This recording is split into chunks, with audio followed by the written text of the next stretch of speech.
Welcome back to the France 24 debates. Now, the French President Emmanuel Macron has this Monday been giving an address to both houses of parliament, outlining his roadmap for the 5 years of his presidency. 39-year-old Macron, who in May became France's youngest leader since Napoleon, chose the opulent Palace of Versailles for this State of the Union-style speech, raising some eyebrows with some in the press and some of Macron's own oppositions, calling that ceremony monarchical. Other people drawing comparisons with Napoleon himself. Others are likened him to the pharaohs, even the Roman gods. Well, what is clear is that Macron has a strong grip on power, following on from parliamentary elections last month. He has an approval rating, which according to one poll last week is around 54%.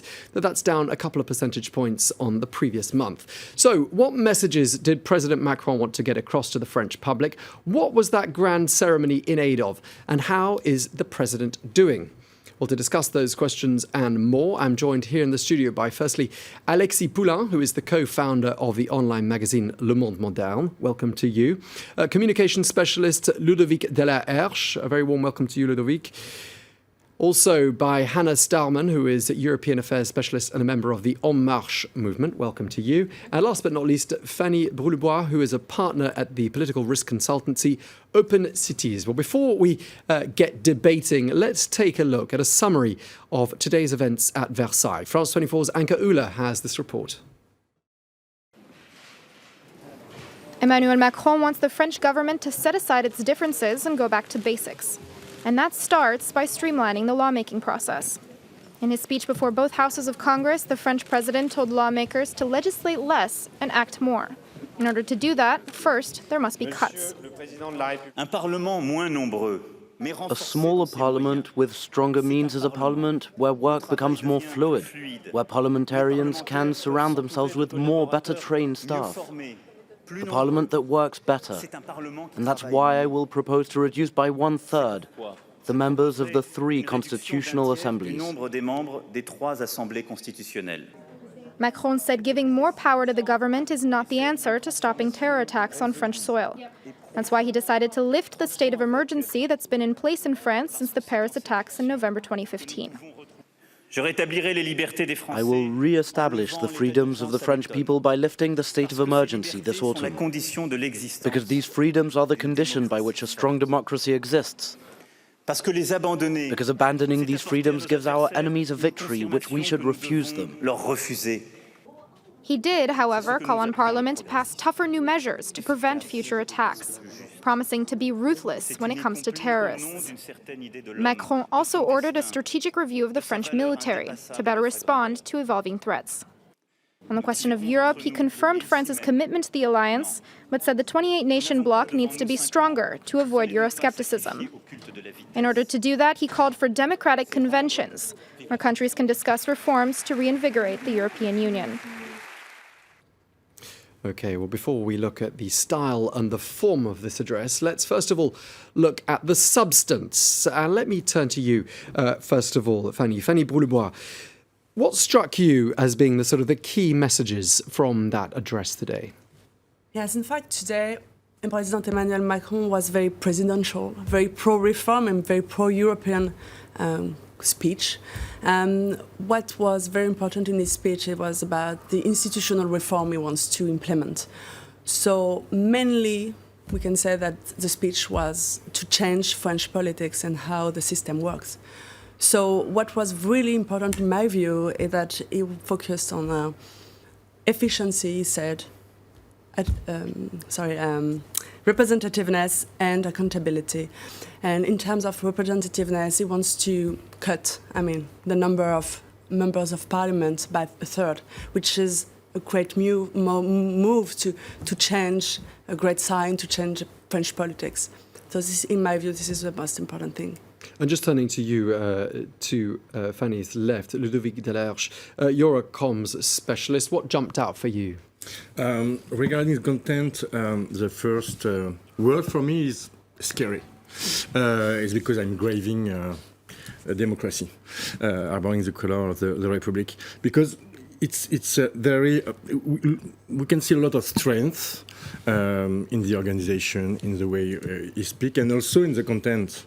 Because he announced with a smile things we are it's a new politic in France. It's sure, because we never see that.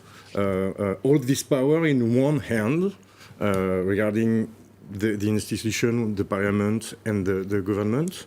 And he take all the power in a way of effectiveness. He want to be effective. But regarding the content, it could be a little bit scary regarding the law about private policy, for example, or and the labor reform. And he made this Congress the only day to put amendments on the law he wants. So he put all the parliament in Versailles, and it's the only day to put amendments in the parliament. So it's quite, for me, scary. Okay, Hannah, you're a member of the En Marche movement.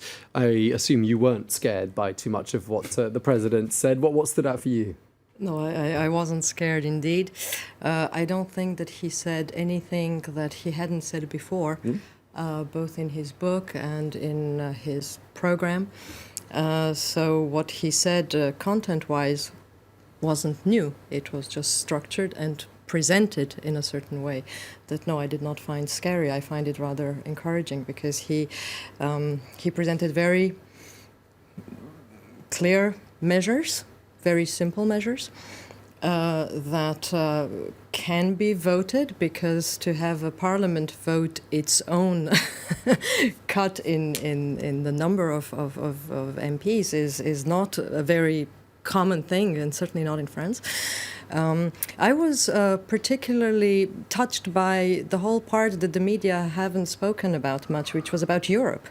His vision of Europe, the sense of Europe, why we should return back to the basics, to this political vision that underpins Europe. To me, this was the part in the speech that was unfortunately left out of the comments, and it's probably the more important part of the speech, because the measures, we've known them before. Yeah, I think a lot of people in Europe will be watching that. Were watching that with interest, especially when he said Europe really needs the reform. Europe really needs to take a long, hard look at itself. Let me just turn to you, last but not least, Alexis Poulain. You're the co-founder of the online magazine Le Monde Moderne.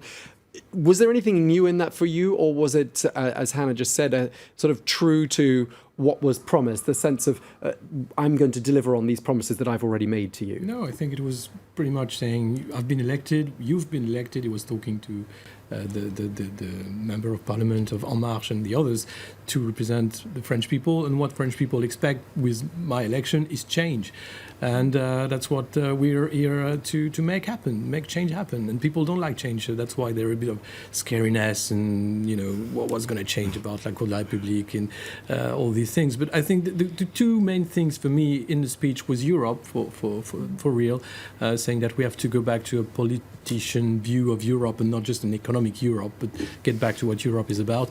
And a moment where we talk about poverty. And I think it's clever, because he's liberal, and he said that he's here to make a stronger liberty in France and more freedom for the French. But if he does that only, it's mayhem. So you have to look at those who have less. And there's a controversy about the sentence he pronounced 2 days ago about those who have not and those who have. And the fact that he mentioned that today is clear that there will be a social agenda to what's going to happen in the next 5 years. And that's very important. I think he mentioned that today.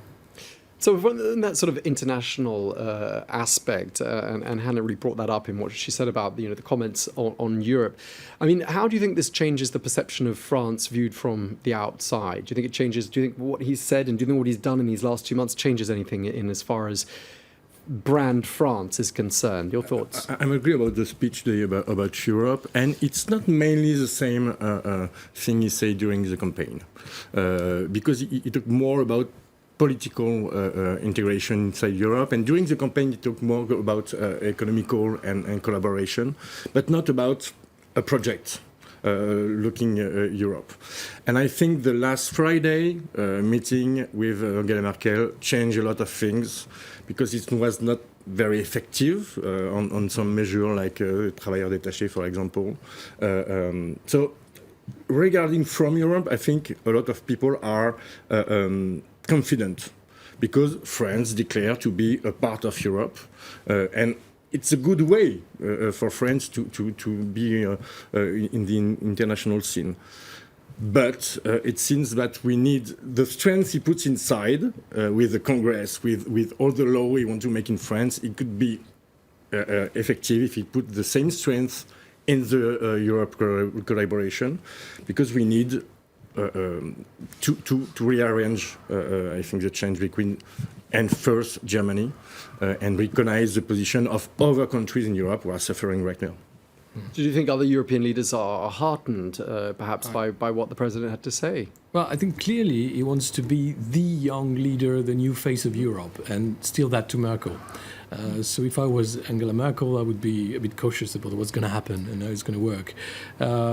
Look at what he did with Putin, welcoming him in Versailles, and he's going to invite Trump to the Champs-Élysées for the Bastille Day. So he wants to be the face of Europe for the world.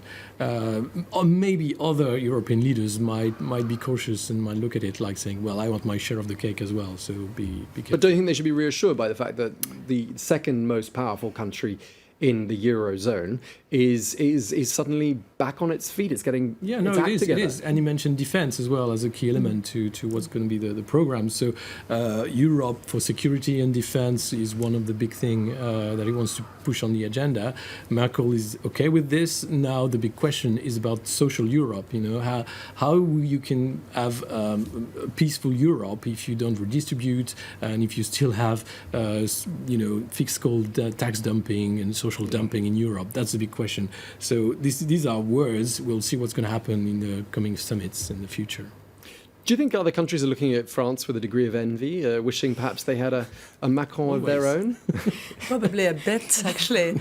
And, in terms of political risk in France was very high the last months. And now political risk has decreased a lot because of the Macron effect. And in fact, having a kind of a young leader, as you said, but also who speaks English a bit and who try to travel a lot and discuss with other leaders in the world, like Trump or Putin, is quite a good sign. And that put trust and confidence into France to be able to reform its labor market also. And the fact that, you have to say, Macron is a lucky boy. There is Brexit, so France is the new cool. There was the opening of Station F, and all the startups want to come to France, the finance buds want to come to France, and it looks like the new Tony Blair, when there was this Cool Britannia campaign back in the 90s, and it may be that France is going to be cool again, and we might win the Olympics, and we might get into this actually this country is moving. So I think that's the brand he wants to put forward, is saying France is back in the game. Yeah, France is back, and I think that a lot of people envy us. I can think of a lot of Americans who envy us, a lot of Brits who envy us.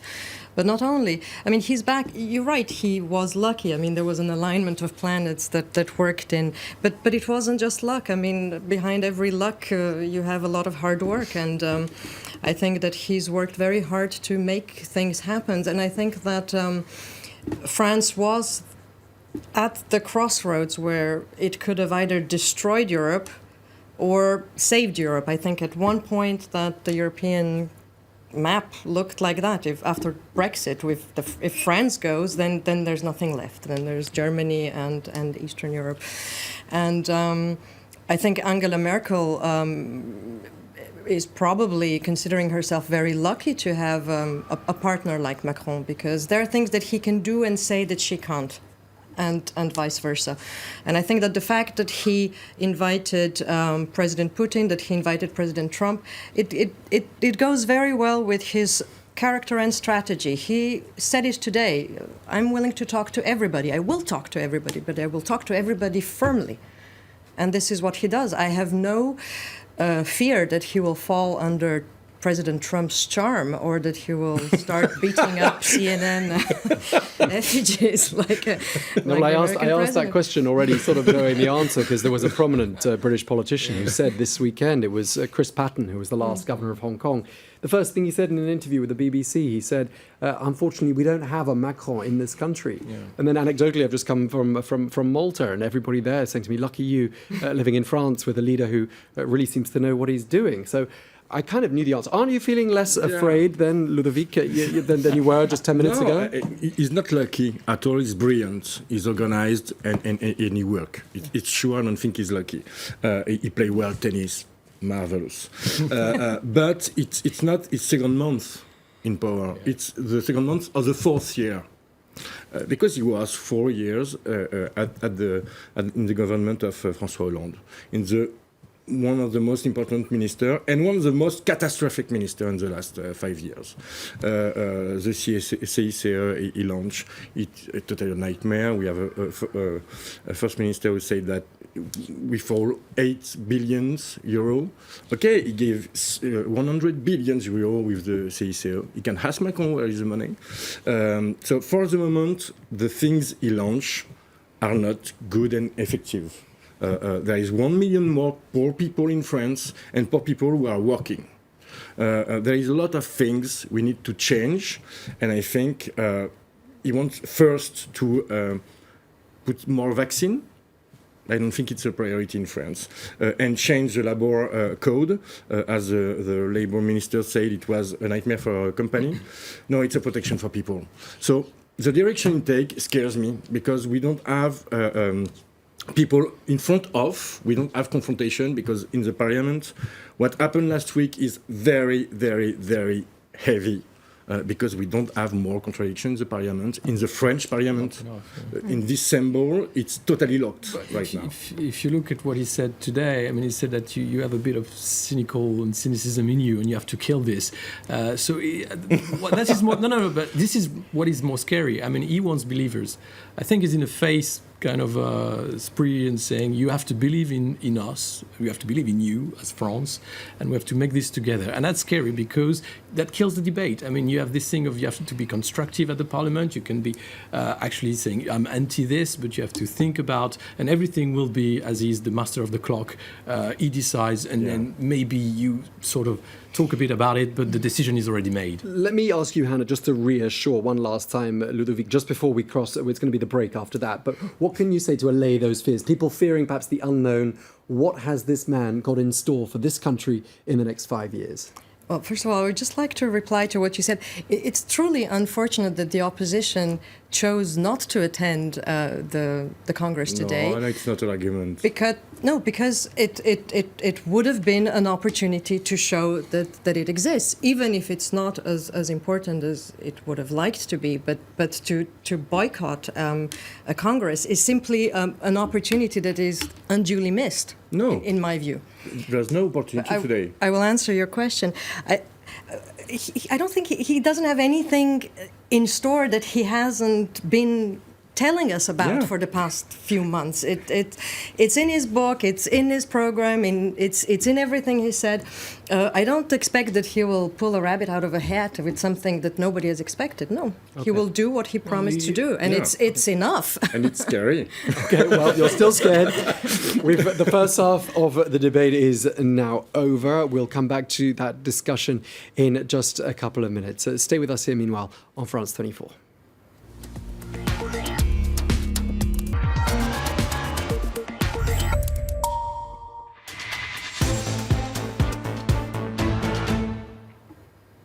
Welcome back to the France 24 debate. Today we're discussing the address by President Emmanuel Macron at the Versailles Palace, which has been billed as a US-style State of the Nation address in which he set out his vision for France during the next 5 years. Well, amongst the priorities he laid out, the reduction of the number of MPs and senators, as well as the lifting of the state of emergency. He also called on Europe to clear up its acts. Let's get some reaction now to that address. Here's what he said. I agree that lawmakers should have more resources, and for them to have more resources, there has to be fewer of them. As the President said, lawmakers should be more preoccupied by the government and less by making laws. So I thought the President was right. I'm very worried about taxes. Nicolas Hulot has announced a rise in oil tariffs. Other ministers have said social charges will go up. The President could have come to say concrete things that affect the lives of French citizens, which would have been useful. But instead, he came and gave a very general speech and wasted all of our time. Okay, some reaction there to the address given by the French President Emmanuel Macron at Versailles. Well, here to discuss that, we're joined by Alexis Poulain, who is the co-founder of the online magazine Le Monde Moderne. Welcome back. To your left is Hannah Starman, European Affairs Specialist and a member of the En Marche movement. We're also joined by Ludovic Delaherche, who is a communications specialist. Welcome back to you, Ludovic. Thank you. And last but not least, Fanny Brulebois, who is a partner at the political risk consultancy Open Cities. Well, the French media had a bit of a field day with that address at Versailles. Some people are likening the French president to the pharaohs. Some people are accusing him of being rather like a Roman god. Let's look at the cover of the newspaper Libération. That was their cover today. Manupiter à Versailles, obviously playing on his name, Manuel Valls, and Jupiter rolled into one at Versailles. And there he is, depicted as a muscle-bound Roman or Greek god, depending on your personal preference. Well, let's take a look now at the form of that speech, having discussed in the first half the content. Let me start with you, Fanny. Accusations of that speech being a little bit regal in its style, did that pose a problem for you? I don't know if it's really the case. I mean, obviously, Emmanuel Macron wanted to position himself as a commander-in-chief, and he wanted to embody changes, contrary to how other presidents have talked to the parliament before. So it is totally different now. So he wants to show that. He wants to show that he is in power and that he wants to reform France, and that parliament can have some say in these reforms. So in my view, it's a little bit unjust. It's not fair, sorry, to say that. But in the past, Alexei, let me put this to you. You know, these joint addresses of both houses have been reserved for times of crisis. For example, after the 13th of November terrorist attacks, the financial crisis back in the days of President Sarkozy. Macron is saying this is going to become an annual feature of his presidency, these kinds of very formal addresses, sort of recalling the state opening of Parliament in the UK, very, very ceremonial. Why is he doing that, do you think? I think he's doing all the image, all the branding. He wants to Americanize the way French politics are done. I mean, if you look at the official picture, he repositioned the desk so it looks like the Oval Office at the White House, at the Elysee Palace. And now he does the State of the Union speech, which we never had in the past. So there is this thing of saying, no, it's world politics, so we have to adapt to the way the world politics is leading to this.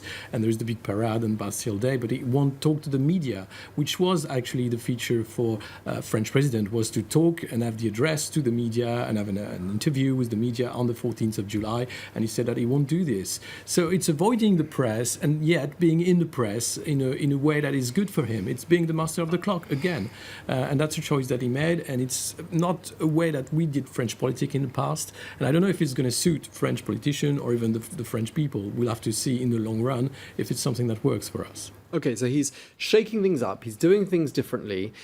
He chose Versailles, which of course was built by France's Louis XIV, who is known in English as the Sun King. Do you think he's getting a bit of a Louis XIV complex here, Ludovic? I don't think, because it's a brilliant man, and I don't think it's because of that, or this kind of trauma. But it's useless to make this Congress. The Constitution allows that, but for the moment, I don't think it's a priority to make this Congress. The day before, the Prime Minister will talk.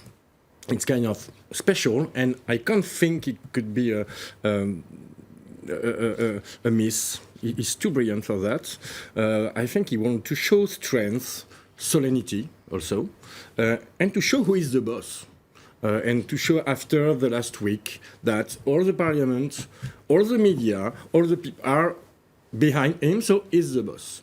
And regarding our institution, I don't think we can call that more a real democracy, because all the French institutions are built around contradiction. Like in all sane institutions, we need contradiction. With this in Versailles, and Versailles, or it's for tourism, I don't know, to show Versailles to strangers people in international, but it's very solemn, and he promised new, and we are in Versailles, it's not very new, but it's also the century of lights, where France were strong, so it's only a marketing and communication day, and inside France, the show is the boss and the strength demonstration. But isn't that what politics is all about? Yeah, of course. But he promised to change. So. Well, he has. He's switched venues. He's in a different venue. And of course, he is different because you couldn't get a more different figure, could you, really, from his predecessor, Monsieur Normal, in the form of François Hollande. Here is someone with a very different profile and a very different way of doing things, clearly. I truly don't believe what some media have been suggesting, that he's in some sort of egomaniacal disposition. He wants to give the dignity to the function, which has been severely undermined under the previous presidency. That's the first thing. The second thing is the Congress is the only constitutional possibility for the French president to speak to the parliament. So he chose the Congress to speak to the Parliament, to give his vision to the Parliament, the Senate, the media who were present, which explains why probably the 14th of July address it would be redundant given it's not redundant, given you the can ask Congress. Question, you can go further. Here, And he gave the vision. He gave the vision of his presidency, and he promised to do it every year because he considers himself accountable to this same body of elected members. So in that sense, yes, he showed his power, but not only. He also showed that he is there to be held accountable if he doesn't deliver within a year what he's promised. So I think that it's a very good balancing act of the two. So the dignity of the function, the constitutional possibility to speak to both houses of the parliament, the vision of his presidency, and the promise to be held accountable and to be willing to do this exercise every year to answer for what he's done. The problem is the content, because we can't say it's only for serenity and dignity and make attack against rivals because they are not there, because they are working in the parliament to put amendments. So it's not about dignity when you say that. And we know that each word is calculated. And also there is a sequence and agenda. This week was the seminar for En Marche deputy. And we have the 14th of July, where journalists are not allowed to ask questions because his mind is too complex for the mortal. Please, we can't afford that from Things French. are taken out of context continuously. He certainly does want to control communication. That is obvious. I mean, he chooses when to speak to whom, and he gave this one interview before the summit to 8 international media and French media. So he will control his communication, that's for sure. But to say that he avoids the media, I think he just doesn't want to be distracted by things that are not within his field of vision. Well, he has a lot of things to deliver. Like he has a lot of things to deliver. Jump in, Alexei. There's more to it. I mean, there's also sort of will in between of controlling the media. I mean, there was a subtle sentence about you have to be behind us, we have to succeed, so please leave alone the Minister of Work who is embodied in a scandal. Yeah. So journalists, please stop doing your work. Now we want you to be believers. That is scary. That's not controlling the speech and the way you control communication. That's controlling the media. That's a step further to being de Gaulle and being back to RTF and saying to the press what they have to say. I think they will have to adapt and understand that the press is here as a democratic power, just like the elected representative of the nation. And right now, I think the En Marche movement is still a bit cautious and look the press in a way that is condescending and saying, well, don't do your job because we need to succeed. And if you start doing your job, we will fail for sure. I do trust, I have absolute faith in the French media to make sure that their voice is heard, and that they will do their job like they always have. I don't have any doubt about that.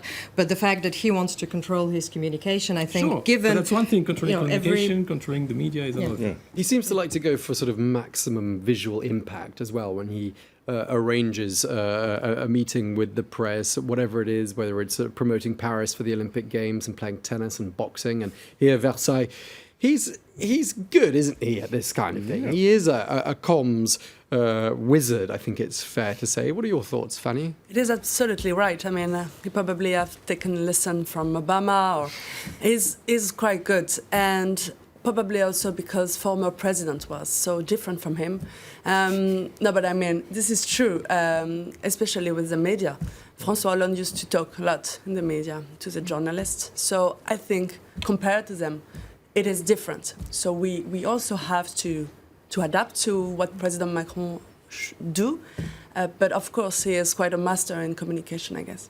Ludovic Delarche, you're a specialist in communications. How would you rate the performance of the sort of the comms team behind Macron? Are they doing a good job in your view, or what would you tell them to do differently? They do a very complicated, brilliant, and very precise job, really.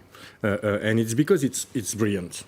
And it costs a lot, like Vegas, who cost a lot to French people. But it's well organized. It's with some precise objectives, and we can see we deliver each time. It's because it's difficult to say there is missing things. No, everything is regulated at the second. All the celebration when you win, it was exactly what he wants. This long way walking, we can be boring. Say no, it's because he wants solemnity, he wants dignity. And he talked during the campaign about transcendental things. So it is about symbol and about face. What is my problem? Because when someone gives me as an explanation, you need to have face. It's for me very scary. But in a way, you said that before, but we're lucky. I mean, you look at Trump, what he likes is putting on Twitter some video where he's actually wrestling with CNN. And we have Macron who loves words and symbols. So between banana bonkers Trump and Macron being like the Jupiterian president. But he's a bit aloof, isn't he? He's a bit distant, some people are saying. Well, that's the role of the president in France. I think you have to take the distance and be the president of all French and not just the president of a party. And that's why En Marche is a success, because it's a new movement and it's neither left, neither right. So as a president, he's pretty much in the right position to represent all the French people. And do you think, I mean, what do you say to those people who, there was an editorial in this weekend's Le Parisien, they called him on the front cover the hyper-president. What do they mean by that? Why are they using this word hyper-president to describe Emmanuel Macron? He'll be everywhere. I think the Prime Minister, we haven't talked yet about the Prime Minister, but he's talking tomorrow to the press, to the address and say what the roadmap will be. And the hyper-president is basically being the guy who decides and does everything. And there is no contradiction to what he decides. And that's why we are scared to some point, saying, well, will the debate come from? What will be the controlling bodies to prevent an hyperpower? And because in communication, you need to be the president for all French people. Because in act, and he said it at Station F, he will be president for only one part of the French population. No, I didn't say that. As the last 4 years. No. And I think it's important to talk about poverty today, because he understands that there is an issue here. But what I want to see when he talks about Europe and things like that, then I don't want the Minister of Interior, Gérard Collomb, going to Calais and saying we don't want migrants to be treated with dignity. That's not acceptable. Yeah, but it's government. Of course. Actually, in France, with his government, people are going in court because we are giving water to people. Yeah, I was in court because I give money, I give food to people. I lived 2 months in Calais, so I know perfectly refugees problem. And since he was president, I go to the police too many times regarding the reality of the fact. So you can say things, but you need to act in the same way. And there is, for me, the main subject about our president right now is saying things, but he do exactly the opposite. Well, isn't that a bit unfair? I mean, he's only had 2 months in the job, so he's done a lot of 2 months. Yeah. Well, as president, he's had 2 months. That's and unfair. It's normal that he's had a lot to say, and he hasn't had that much time to do. Do you think that's what the French people want right now? But can I just reply to your question about the hyper-president? I don't think he will be a hyper-president because he's actually proven it. You said earlier, why was he so unspecific in his address today? Because that's the Prime Minister's job. He gave the vision and the Prime Minister will give the specifics. So I don't think that he will be the kind of interfering president that we've known in the past. He will give the vision, and then it's up to the government and to the ministers to implement it. And they will be, of course, called to order when they don't implement it. And I think that, every time there was Well, we'll see. a problem of that kind, the government was taken. But maybe about the hyper-president, the thing is, he can be a hyper-president because he has an overwhelming majority in parliament, in the National Assembly. He has a parliamentary group in the Senate now, and he has a lot of things. He can do anything he can if he wants to do it. So people can fear that he can be an hyper-president, but I don't think we can say that now he is an hyper-president because it is only 2 months. It would just seem to me that you're talking about something else, that you're talking about the power that he concentrates, not about the style of presidency. And that's true. So he's not going to be a micromanager president, is he? That's not what he's trying to do. No, he gives the vision, and it's up to the government to implement that vision. Well, that really seems sure. clear. So there's a contradiction here, isn't there? Between is he a micromanager who's going to oversee things from a distance, or is he this hyper president who's going to get involved in everything? Today, Well, he is. the day before the first minister declaration, so he takes the power, and tomorrow, That's what will say precisely what I Philippe? said. He gave the vision, the Prime Minister will give the specifics. No, but I it think- makes perfect sense. He loves to micromanage. I mean, there was this exchange of words between the Ministry of Ecology and the Ministry of Agriculture, saying that we want to bring back some big killers pesticide in France, and he will have to judge this kind of thing because his majority is very complex. There is people from the right, people from the left, so he will have to manage this majority at some point, and the government at some point. So he will have, anyhow, to decide and be this Jupiterian judge, or whatever you want. And each member of the parliament in the En Marche group firmed a paper saying that he will vote for the president law. That's constitutionally impossible. That's constitutionally impossible.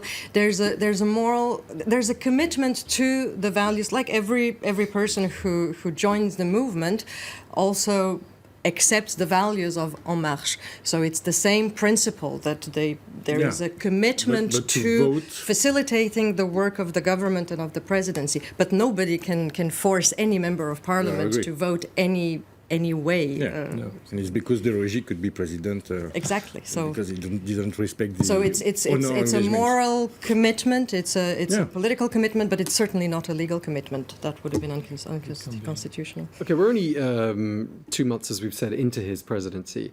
As I said at the beginning of the program, his popularity rating is down 3 percentage points during the space of a month. Do you think that's any indication at all that the shine is starting to wear off?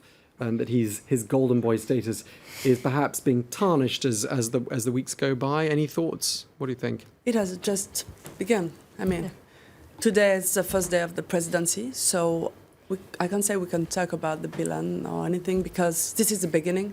So we will see in the coming months how it's going to work, and especially with the test, which is the labor law reform, this summer, the end of the summer and in September. This is going to be the real challenge, and we will see if the parliament will be obedient or will be independent at that time. So, yes, it is the beginning. Okay. Well, what is certain? Sorry. Go ahead.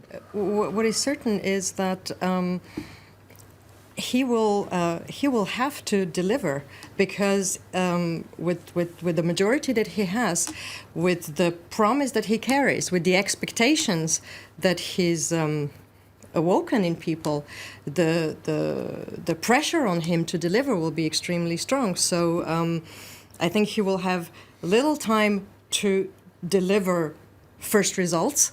And this is the moment when I think within a year or a year and a half, this is when the first time that a real assessment of the results will be done. But it will the results will have to come quickly. There'll be no excuse for. Well, he said it today that he wants to go fast, and he thinks that French people expect him to go fast, and he don't want to wait like it was in the past, like 2 years and 3 years, and let the reforms again. But he also said that France is not a country that you can reform.